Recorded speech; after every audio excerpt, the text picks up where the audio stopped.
جمعہ کے آداب اور مسنون اعمال کیا ہے وہ دیکھیں گے. میں احادیث اور کچھ قرآنی آیتیں رکھتے چلوں گا اور اس کے بعد پھر اس کو ترتیب وار پوائنٹ وائز بتاؤں گا کتنی چیزیں ہم نے اس سے سیکھی. آئیے جو بات پتہ چلتی ہے جمعہ کے دن جو کرنا ہے وہ یہ ہے کہ جو جمعہ میں جو شریک ہو وہ نہا لے. اور رسول اللہ صلی اللہ علیہ وسلم کا اس کے تعلق سے فرمان ہے, صحیح مسلم کی روایت ہے, صحیح بخاری میں بھی یہ روایت آتی ہے. آپ نے فرمایا غسل الجمعۃ واجب علی کل مسلم, جمعہ کے دن غسل کرنا ہر مسلمان پر واجب ہے. مطلب جس کی طاقت ہو, استطاعت ہو, صحت ہو, سہولت ہو, چیزیں مہیا ہو, حمام ہو, اور جو کچھ چیزیں انسان کو لوازمات لگتی ہے ایک نہانے کے لیے, اگر وہ سب ہو تو پھر نہانا. تو جمعہ کے دن کچھ نہ ہو تو کم از کم جمعہ کو نہانا ہے. غلط فہمی کا کوئی شکار نہ ہو کہ صرف جمعہ کو نہانا ہے. کچھ نہ ہو تو, چونکہ عرب کے علاقوں میں پانی کی قلت تھی, تو اگر کوئی انسان پانی کی قلت بھی ہو تو اتنا پانی ہفتے بھر میں سیو کر سکتا ہے, بچا سکتا ہے کہ ایک بار تو بھی کم از کم نہائے. الحمدللہ ہم جن علاقوں میں رہتے ہیں یہاں پانی کی بکثرت فراوانی ہے, اور جس علاقے میں اللہ کے رسول صلی اللہ علیہ وسلم اور دیگر صحابہ بھی رہے تھے آج وہاں بھی پانی کی بہت زیادہ فراوانی ہے, بہت آیت ہے.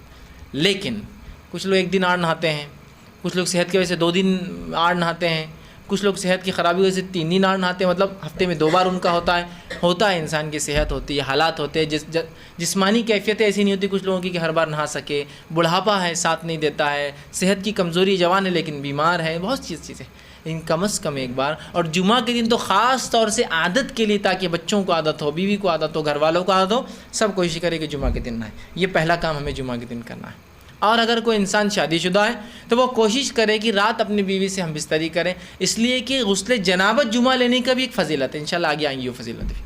تو عام آدمی بھی غسل لے, بچے بھی غسل لے, بڑے بھی غسل لے, سہولت ہو تو ایک انسان جنابت کی حالت میں ہو, خود بھی نہائے اور اپنی بیوی کو بھی نہلائے, یہ معنی ہے اس کا. بہرحال دوسری چیز جو بہرحال ہم یاد رکھیں گے جمعہ کے دن جو کرنے کی, اچھے اور صاف ستھرے کپڑے پہنیں اور خوشبو کا استعمال کریں اور تیل کا استعمال کریں. اس لیے کہ نبی اکرم صلی اللہ علیہ وسلم فرماتے ہیں, اور حدیث کے الفاظ یوں ہیں, علی کل مسلم غسل یوم الجمعۃ, کہ ہر مسلمان پر جمعہ کے دن غسل ہے. پھر آگے فرماتے ہیں وَيَلْبَسُ مِن صَالِحِ ثِيَابِهِ, اور جو اس کے کپڑوں میں اچھے کپڑے ہو ان کپڑوں کو وہ جو ہے اچھے کپڑوں کو اپنے زیب تن کرے, مطلب اپنے اوپر ڈالے یا وہ پہنے. مطلب آپ کے پاس جو کچھ کپڑے ہیں ان میں جو بیسٹ کلوتھس ہے, جو سب سے اچھے کپڑے ہیں, ان کپڑوں کو آپ اپنے جسم پر ڈالے, اس لیے کہ جمعہ کا دن ہے.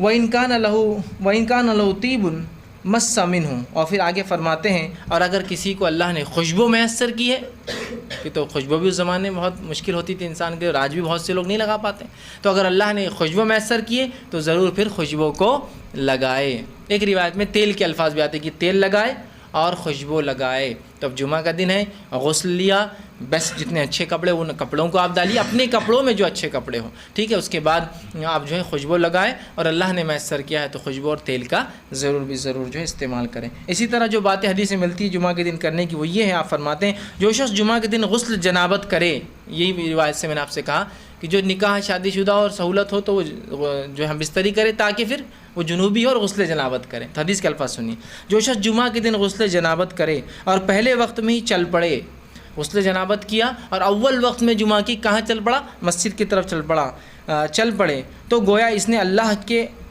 تقرب کے لیے اللہ کی راہ میں ایک اونٹ قربان کیا, ایک اونٹ ذبح کیا, ایک اونٹ صدقہ کیا, جو کچھ اللہ کے تقرب میں, اللہ کے نزدیک. پھر فرماتے ہیں اور جو دوسرے وقت جائے, مطلب جو اول وقت میں نہیں گیا, سیکنڈ فیز میں گیا, دوسرے وقت میں جائے, تو اسے ایک گائے اللہ کی تقرب میں, اللہ سے قرب حاصل کرنے کے اندر اس نے کیا, ایسا اس کو ثواب ملے گا. پھر آپ نے فرمایا اور جو تیسرے وقت میں جائے, گویا ایک سینگ والا مینڈا, سینگ والے مینڈے کی فضیلت یاد رکھی, ذبح کا سینگ والا مینڈا اللہ کے تقرب میں اس نے خرچ کیا یا دیا.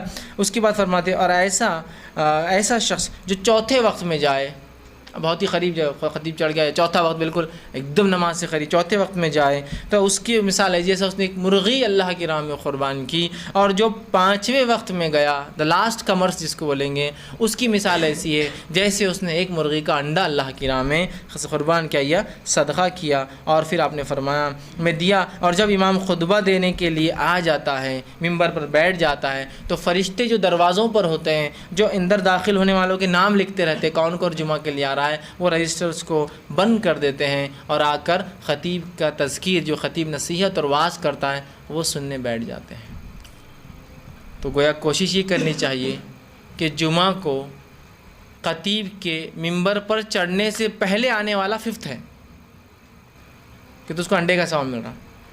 تو ظاہر سی بات ہے اول آنے والا بہت جلدی آ رہا ہے، اذان سے پہلے داخل ہو جا رہا ہے. ہو سکتا ہے دوسرا نمبر اذان کے وقت داخل ہو رہا ہے، تیسرا دوسری اذان کے وقت داخل ہو رہا ہے جو خطیب چڑھ رہا ہے. لیکن یہ تمام لوگ جو ہے خطیب کے ممبر پہ بیٹھنے سے پہلے آ رہے ہیں. اس کے بعد تو فرشتے اپنے رجسٹرز بند کرتے ہیں اور آ کر واعظ و نصیحت سننے بیٹھ جاتے جو خطیب دے رہا ہے. سمجھ رہے ہیں بات کو؟ تو کوشش کیجئے جمعہ کے دن جتنی جلدی ہو سکتا ہے ہم چل پڑے، ہے نا. لیکن کیا ہوتا ہے چیزوں کی اہمیت جب تک سمجھ میں نہیں آتی ہے نا تو لوگوں کو اول جانا دوم جانا اس کی اہمیت بھی نہیں سمجھتی. ایسا ہوتا ہے نا، واپس نہیں سمجھتی. لیکن اگر کوئی کہہ دے کہ کرکٹ میچ ہے، انٹرنیشنل لیول تو چھوڑ دیجئے، لوکل اسٹیٹ میچ ہے اور میرے پاس کچھ ٹکٹس ہے.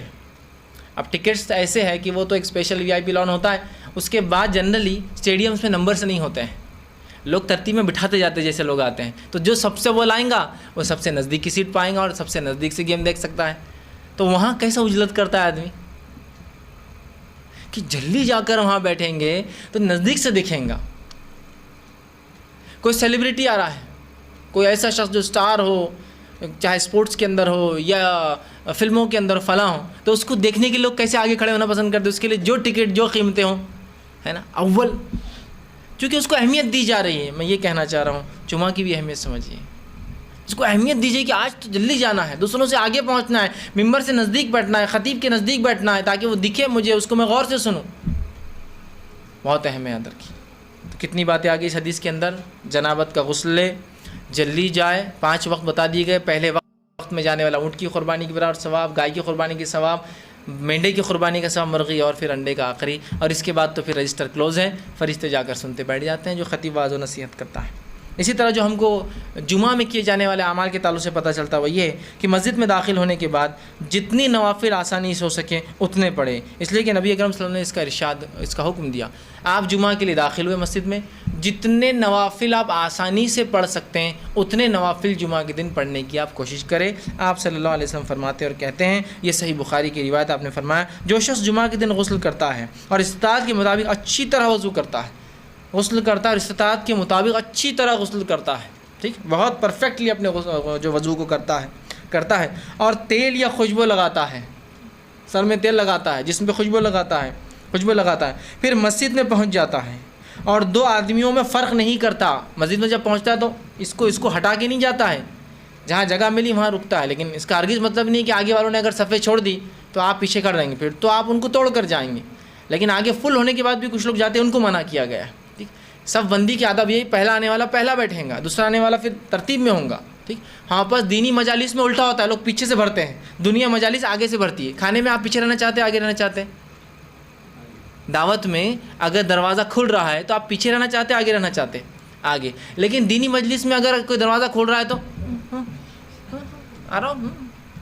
اور جمعہ کے دن تو جب دوسری اذان کے بعد وآخر دعوانا ان الحمد للہ رب العالمین بولتے دکان چھوڑ کے بھاگتے آتا ہوں. چونکہ آپ میرے کو معلوم ہو گیا اب خطیب ختم کیا، اب جماعت کھڑی ہونے والی ہے اور اتنے 10-15 سیکنڈ میں پہنچ جاتا ہوں.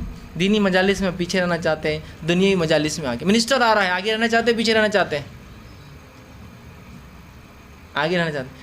آپ کو عالم دین آ رہے ہیں تم مل لو میرے کو کیا ضرورت ہے نا. یہ لوگ ویسے ہی بور کرتے، عالم دین یہ بتاتے وہ بتاتے، ان سے ملنے کے لیے سمجھ رہے آپ. تو ہم نے دین کو سیکنڈ دیکھیے، ہم نے انکانشیسلی بولیے سمجھداری سے یا غیر سمجھی طور سے دین کو دوسرا تیسرا پتہ نہیں کیا درجہ دے دیا، جبکہ سب سے اول ہونا چاہیے تھا. ٹھیک.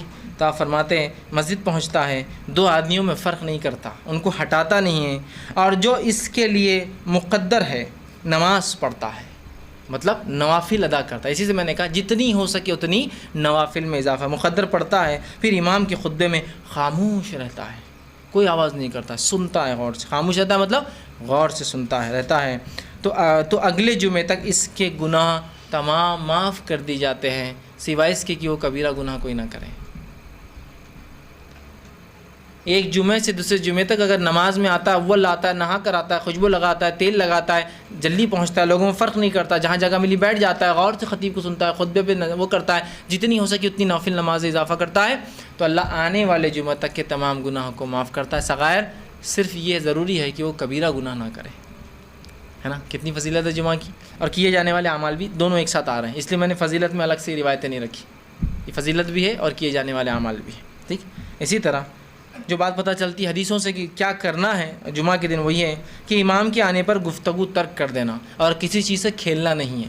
مطلب امام آ رہا ہے تو انسان بیٹھتا ہے، کبھی کوئی بات ہو جاتی ہے کہ یہ کر لو، کچھ ہوتا ہے ایسا، کبھی خالی وقت ہے، جلدی پہنچ گئے نا، جماعت ہے سمجھ لیجیے جمعہ کی کھڑی تو 1:15 بجے اور کوئی انسان 12 بجے پہنچ جائے جبکہ ابھی اذان بھی نہیں ہوئی دوسری، تو وہ بیٹھ سکتا ہے، بات کر سکتا ہے، کوئی چیز ضروری ہے اگر اس کو سمجھتا ہے، کسی کو بات نصیحت کر دے کچھ بیٹھے بیٹھے. لیکن اب خطیب آ گیا تو بالکل خاموش، اور خطیب جب آ گیا اور ممبر پر پہنچ گیا تو خاموشی اختیار کرنا آپ فرماتے اور کہتے ہیں، یہ صحیح مسلم کی روایت ہے، آپ فرماتے اور کہتے ہیں اذا قلت لصاحبک یوم الجمعۃ والامام یخطب انصت فقط لغوت. اگر تو نے مطلب اتنا خاموش رہنا ہے کہ اگر تو نے جب امام آ جائے ممبر پر اور خطبہ دے اور اپنے بھائی سے یہ کہا خاموش رہو تو تو نے لغو کام کیا، تو نے اپنے جمعہ کو ضائع کر دیا. اب آپ کہیں گے یہ کیسی بات ہے کہ ایک آدمی دوسرے آدمی کو کہہ رہا ہے خاموش رہو، تو اس میں کیا غلطی ہے؟ اس میں بڑی حکمت ہے، بڑی حکمت ہے. ایک آدمی مسجد میں آ کے نیوسنس کریٹ کر رہا ہے، کچھ بھی باتیں کر رہا ہے نا، لیکن اس کی آواز ایک آدمی کی ہے. اب اگر پوری مسجد بولیں گے شش شش شش تو پھر کیا ہوگا؟ پوری مسجد نیوسنس کریٹ کرنا شروع کر دیں گے. حکمت کیا کہی گئی؟ اس کو کہنے دو، تم کچھ مت کہو اسے، اس لیے کہ اگر تم اس کو خاموش کہو گے خاموش بیٹھو، تم نے لغو کیا. پھر ایک بچہ چلا رہا ہے، ایک کی آواز ہے، اگر اس کو بڑا بچے گا چھپ جمعہ کی نماز ہے خاموش بیٹھ، اس سے ہوں گا کیا؟ 2 ہوں گے. پھر وہ دوسرا دیں گا جمعہ ہے نا، تم کو سمجھتا نہیں کہ خاموش رہنا. تیسرا بولیں گے ارے یار تم لوگ پورے آواز کر رہے، جمعہ کے دن خطیب کھڑا ہے. پھر خطیب پریشان ہے، کہیں کیا چل رہا ہے اس مسجد کے اندر یار، کوئی سننے کو تیار ہے نا. تو کیسی حکمت ہے کہ کوئی کسی کچھ نہ کہے، آٹومیٹک سب خاموش ہو جائے. کوئی آواز کر رہا ہے کرنے دیجیے، آپ خاموش رہیے، آپ کی خاموشی اس کے لیے دلیل ہے خاموش ہونے کی. تو اتنا جمعہ کا ادب ہے اور اتنا خطیب کی خطبہ دیتے وقت خاموش رہنا ہے کہ آپ کسی کو اس کی غلطی پر ٹوک بھی نہیں سکتے یا اس کو یہ بھی نہیں کہہ سکتے تم خاموش بیٹھو، اس لیے کہ تمہارا یہ بولنے سے پوری مسجد ڈسٹرب ہونے والی. خاموش تو تم نے بھی لغو کیا، اور آگے روایت میں آئیں گا جس نے لغو کیا جمعہ کے دن اس کی جمعہ نہیں ہوتی. پھر کتنی اہم بات ہے نا. بالکل آواز نہیں کرنا ہے، خاموشی سے بیٹھنا ہے، ٹھیک، اور کسی قسم کی چیزوں سے کھیلنا نہیں. ایک روایت میں فرمایا جو جمعہ کے دن نماز کے لیے آئے اور کنکریوں سے کھیلے، چونکہ اس زمانے مسجد نبوی ریت تھی، اس میں ریت تو کنکری ہوتی ہے اس کے اندر، کنکریوں سے کھیلے، اس نے لغو کیا، اور جس نے لغو کیا اس کا جمعہ نہیں. اب آج کے زمانے میں چٹائی سے کھیل سکتے ہیں، ہے نا، کچھ بھی مطلب نماز کا وقت ہے اور کچھ بھی پتہ نہیں عجیب و غریب لوگ جو حرکتیں کرتے رہتے ہیں، جس کی کوئی انتہا نہیں. تو یہ لغویات ہے، یاد رکھیں. ایک مرتبہ ایک مسجد میں نے دیکھا کہ اے سی چل رہا تھا اور اے سی نیچے سے کالمز میں سے ہوا آ رہی ہے اس کے اندر. تو ایک جناب وہ نماز خطبہ خطیب دے رہا ہے اور وہاں کھیل رہے، ہوا اتنی اچھی آ رہی، دستی سکھا رہے، پھر اس پہ کھیل رہے، وہ دستی اڑ کر اوپر آ رہی ہے، اس کو وہ کر رہے ہیں. پھر ان کے بچے نے بھی دیکھ لیا، اس نے بھی ٹیشو پیپر لا کے اندر ڈال رہا ہوا، ہوا نکل کے آ رہی ہے اسے. یہ بھی لغو ہے. شطرنجیوں سے کھیلنا لغو ہے نا. اسی طرح کنکریاں اگر آپ کسی میدان میں پڑے تو لغو ہے. کسی چیز کو بیٹھے بیٹھے آپ بس کریدتے رہتے، یہ سب لغو ہے. مطلب یہ کہ کانشیسلی یا انکانشیسلی خطبہ سننا ہے، تم کہیں بھی اپنے ہاؤ باؤ ہاتھ پیر کہیں بھی نہ ہو، پورا کانسنٹریٹ خطیب کی طرف. اور ظاہر سی بات ہے جب کوئی چیز سے انسان کھیلیں گا تو اس کا تھوڑی کانسنٹریشن ادھر رہے گا، ہے نا. تو کہا کھیلنے سے بھی منع کیا اور خاموش بٹھانے سے بھی منع کیا. اسی طرح آپ نے اور فرمایا اور کہا من مسل حسا فقط لگا ومن لگا فلا جمعۃ لہو.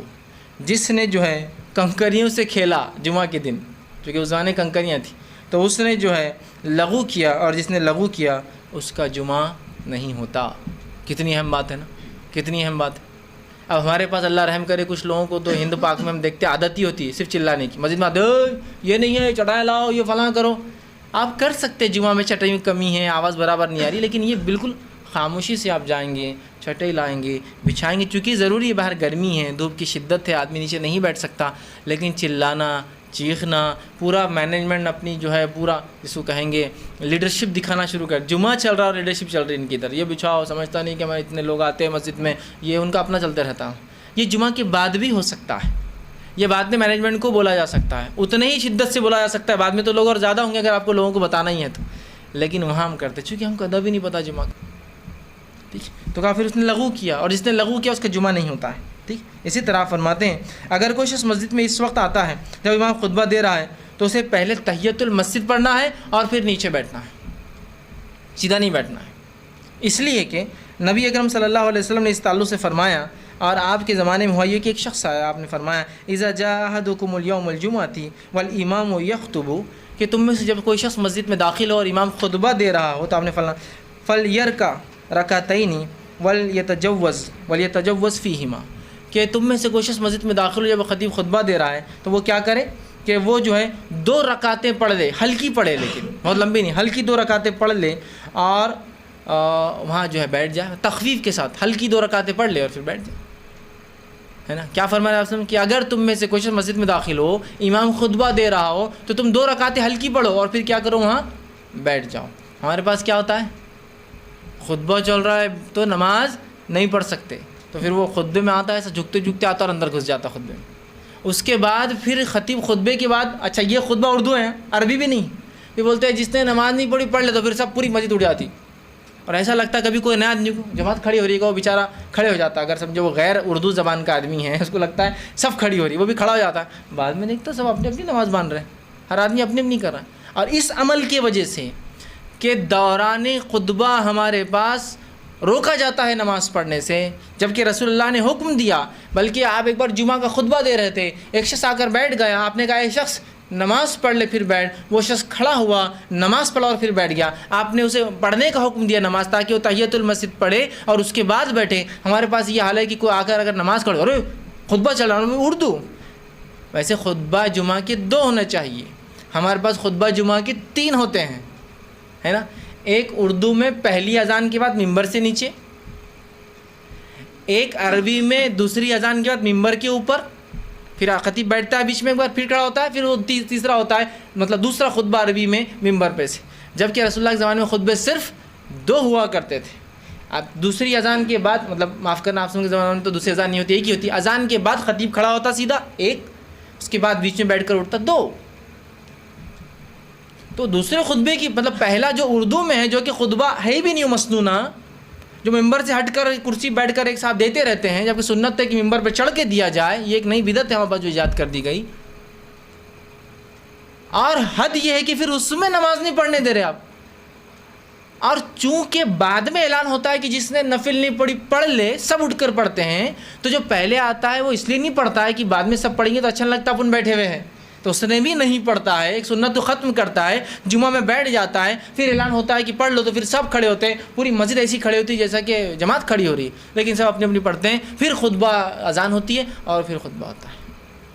کیسے ہم سنتوں کو ختم کر رہے ہیں ایک کے بعد ایک، نہیں کر لیے تو کیا ہوا، بیٹھ گئے تو کیا ہوا، بس یہی تو مسئلہ ہے نا۔ تو امام خطبہ دے رہا 2 رکعت پڑھ کے بیٹھ جائے۔ اسی طرح جو ہے جو شخص مسجد میں بیٹھنے والوں کی جو ہے گردنیں پھلانگتے ہوئے نہ آئے اور نہ ہی ان کے درمیان فرق کر کے بیٹھے، اس لیے کہ آپ کے زمانے میں ایک شخص جمعہ کے لیے آیا اور گردنیں پھلانگتے ہوئے وہ اوپر سے پیر ڈالتے ہوئے آنے لگا، آپ نے فرمایا اور کہا اجلس فقط ازیت، بیٹھ جا، تو نے تکلیف دی لوگوں کو، اور وہ بیٹھ گیا، چونکہ تکلیف دینے والی بات ہے، ٹھیک۔ اسی طرح جو ہے جمعہ کی اذان کے بعد خرید و فروخت کرنا یاد رکھیے حرام ہے، دکانیں بند کرنا، اس لیے کہ اللہ نے کہا سورہ جمعہ کی آیت نمبر 9 کے اندر کہ یا ایھا الذین آمنوا اذا نودی للصلاۃ من یوم الجمعۃ فاسعوا الی ذکر اللہ وذروا البیع، جب تم اے لوگو ایمان لانے والو اذان سن لو جمعہ کی تو اللہ کے ذکر کی طرف دوڑو، نماز کی طرف دوڑو، خطبہ سننے کے لیے دوڑو اور اپنے تجارت کو بند کر دو۔ تجارت بند کرنا یہ کرنا حرام ہے اور بند کرنا واجب ہے ہم پہ۔ اسی طرح جمعے کے ادب فضیلت اور جو چیز ہم کو کرنا ہوئے کہ جمعہ کے رات اور دن سورہ کہف پڑھنا چاہیے، کبھی بھی جب بھی موقع ملے۔ رات اور دن سے مراد